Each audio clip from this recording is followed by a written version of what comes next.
If there's one concept you remember 30 years from now, it really is this. And that is, your sleeping brain is highly, highly intensively active. You spend your days doing all sorts of important things, making decisions, solving problems, managing complexity, and encoding a ton of new information. But here's what many, if not most, high performers don't fully grasp, or maybe they just find it hard to believe. But some of the most essential cognitive work you do happens while you're asleep. It sounds counterintuitive, I know, but it's true. We now have decades of high-quality science demonstrating this fact across multiple cognitive domains and many different laboratories, including my own. Yet after years trying to get this point across in corporate workshops and the classes I teach at Notre Dame, I still find that people are resistant to the idea. So in this video, I'm going to explain why your sleeping brain might just be your biggest competitive advantage and show you what your sleeping brain is really doing. Because once you see this, I just don't think you'll ever think about sleep as downtime or just rest again. So I'll say it again. Your sleeping brain is highly intensively active. Why am I putting so much emphasis on that? It's because most people think that sleep is just a time when the brain and the body are powered down and switched off. It looks like everything's resting, right? You're not moving. The body may be at rest, but the brain, not at all. It is on fire because sleep is a privileged time for you to do things like consolidate your memories. Memory consolidation is simply the ability to take newly encoded information, new things that you've learned, and to actually commit it to permanent storage in the brain. Sleep is where that happens. Think about what this means for your work. That presentation you rehearsed, that strategy you've been developing, that difficult conversation you're preparing for. Well, sleep is when your brain actually consolidates it, meaning the brain moves it from a fragile, temporary storage site into permanent, accessible memory. So if you skip the sleep, you're essentially hitting delete on so much of what you've learned during the day. So sleep is wildly active. If you're not sleeping, your brain isn't active. It's not that it's resting, it's that it's active, and it's active in a way that allows you to truly be at your cognitive and emotional best.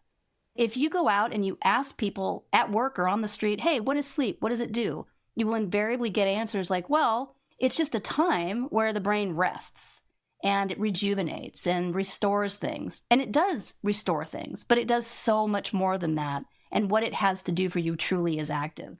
It is a type of intelligence that you simply can't compute during wakefulness. Your brain can perform these incredible creative feats while it's sleeping that it physiologically cannot do while it's awake. So ask yourself, why on earth have we evolved to spend 1/3 of our lives sleeping if it isn't necessary? Would nature do that? No, it really wouldn't. Sleep exists because it's essential, not just for your ability to live a healthy life, but for your ability to be at your cognitive, intellectual, and emotional best. Here's what absolutely fascinates me about high performers. They optimize everything: their diet, their exercise, their morning routines, their productivity systems. But sleep, that's often the first thing they sacrifice. And so many wear their sleep deprivation like it's some kind of badge of honor. Maybe you do too. And it makes sense because our corporate cultures reward this type of behavior. That drives me absolutely nuts because the research is unambiguous. Sleep is where your brain does some of its most sophisticated work. Things like problem solving, creative insight, the ability to connect disparate ideas, to see patterns in data that others may not be able to see, solidifying new learning. These simply aren't things you can just grind your way to during your waking hours. Your brain needs sleep for those things to fully be achieved. They require the unique neurobiological environment for the brain that only sleep can provide. When I talk about sleep being active, as you see in this next slide, it's not just active, it's active in the most important brain regions that you need it to be active in. What are those regions? Well, the first is the hippocampus. This is actually a bilateral structure. You have two of them, okay? One on each side of the head. In fact, if you were to drill through both of your temples, you'd hit it. And I do not recommend you do that, because if you damage the hippocampus bilaterally, that is on both sides, this is a very rare condition, but it leads to the kind of amnesia that's so profound. These are the patients that introduce themselves every single day to their neurologist over 25 years because they can never learn who that person is. That is how important the hippocampus is for learning and memory. What you're seeing here, it's wildly active while you're sleeping. That is because sleep is a privileged and protected time where you can consolidate what you've learned so you can remember it later, and so you can use what you've learned flexibly and in creative ways that help you navigate this very difficult to predict present and unknown future. That last point is critical for anyone in a leadership role or anyone navigating complexity, which of course is almost all of us. The hippocampus doesn't just help you remember facts and experiences. It also helps you use those facts and experiences flexibly. That's what strategic thinking really is. Taking what you know and applying it to new situations you've never encountered before. Whether you're a leader making decisions under uncertainty, an entrepreneur pivoting your strategy, or a busy parent trying to raise your child in this rapidly changing world, this is one of the brain systems helping you do that work. And it does some of its best work while you sleep. So it allows you to take what you already know and use it in ways that are different than the format that you already learned it in. Right next door to the hippocampus is the bilateral amygdala, also wildly active during sleep. The amygdala is incredibly important for emotions, but especially for negative emotions like fear and stress and anxiety. It's active during sleep because another thing sleep does for you is it processes the emotions of the day, the emotions that make us human, the emotions that help us know what to attend to and what's important to learn. So memory and emotion, they work together to help you sift through what you need to remember and what's okay to forget. If you've ever wondered why emotional intelligence seems to suffer under sleep deprivation or stress, this is why. The amygdala processes the emotional weight of your experiences, and sleep is when that processing happens most effectively. So say you've had a difficult conversation with a colleague or a challenging interaction with a family member. Sleep is when your brain works through that emotional residue and strips away some of the reactivity and distress associated with it. And that allows you to calibrate emotionally and to think more clearly the next day. Without adequate sleep, those emotions don't get processed. Instead, they accumulate. And accumulated, unprocessed emotion is what leads to anxiety or depression in severe cases, and reactive behavior, poor judgment, or just losing your cool in more typical cases. If you're still with me at this point, I'm curious, tell me in the comments, has this ever happened to you after a period of poor sleep?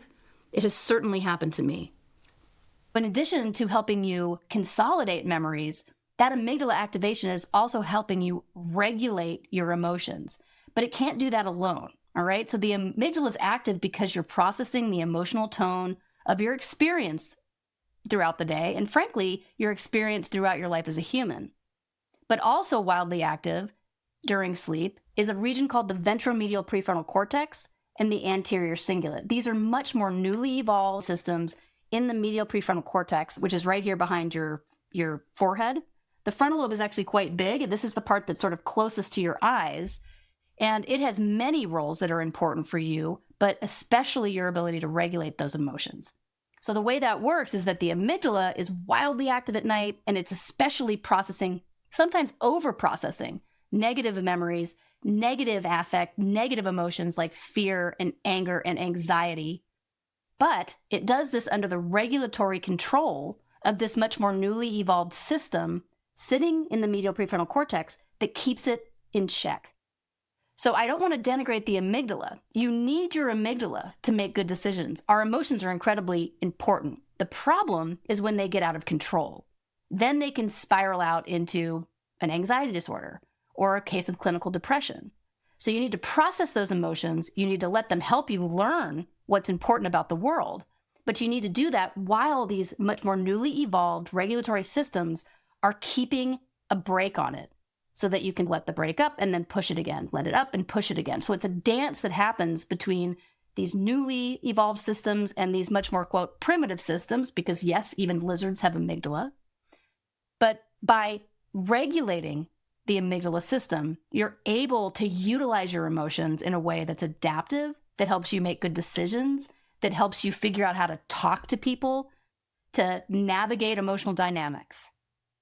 This dance between your emotional brain and your regulatory brain is essentially what we call emotional intelligence in action. The ability to feel your emotions and to let them inform your judgment, but not let them completely hijack your behavior. As an example, think about what most leaders do all day. Navigate interpersonal dynamics, give difficult feedback, stay composed under pressure, read the room, things like that. All of those things require this precise calibration between emotion and cognition, or emotional regulation and cognitive control. A big part of that calibration happens during sleep. When you shortchange sleep, you're neurologically less capable of the emotional sophistication that effective leadership requires, or effective relationships require, or effective parenthood requires. When you're sleep deprived, you get none of this. You cannot learn and remember very effectively. It's why memory is one of the first things that it goes when you are sleep deprived. You can't really regulate yourself in terms of your emotions. It's easy to snap at somebody or be inappropriate in a situation. You become emotionally labile or dysregulated. Let me be clear about what this means in practical terms. When you're sleep deprived, your judgment suffers, and sometimes you don't even realize it. Research shows that sleep-deprived individuals consistently overestimate their own performance. Your ability to read other people diminishes, you often miss social cues, misinterpret tone, and respond inappropriately in one way or another. Your creative problem-solving really suffers too. You get stuck in rigid thinking patterns, and your emotional reactivity increases while your emotional regulation abilities decrease. That's a recipe for the kind of behavior that can really damage relationships. I've even seen it derail careers, and it certainly undermines everything you're working toward. The irony is that people who sacrifice sleep to get more done often end up doing lower quality work. They also end up making worse decisions and creating problems they then have to spend time fixing. So if you're not sleeping, your brain isn't active. It's not that it's resting, it's that it's active, and it's active in a way that allows you to truly be at your cognitive and emotional best. So that's the reality of repeatedly shortchanging our sleep, or not getting help for sleep disorders, which millions of people have. Whatever the reason for it, if you're not getting enough sleep in terms of quantity, or if you're not getting enough high-quality sleep, your brain is at a serious disadvantage. I've been lecturing on this for years, and I will continue to beat the drum because the data in support of sleep for brain health is only getting stronger. So to wrap up, I feel like I should at least mention that sleep becomes even more important as the demands on our brains increase. And there's no doubt that those demands are only skyrocketing exponentially right now for all sorts of reasons. But as one example, just think about AI.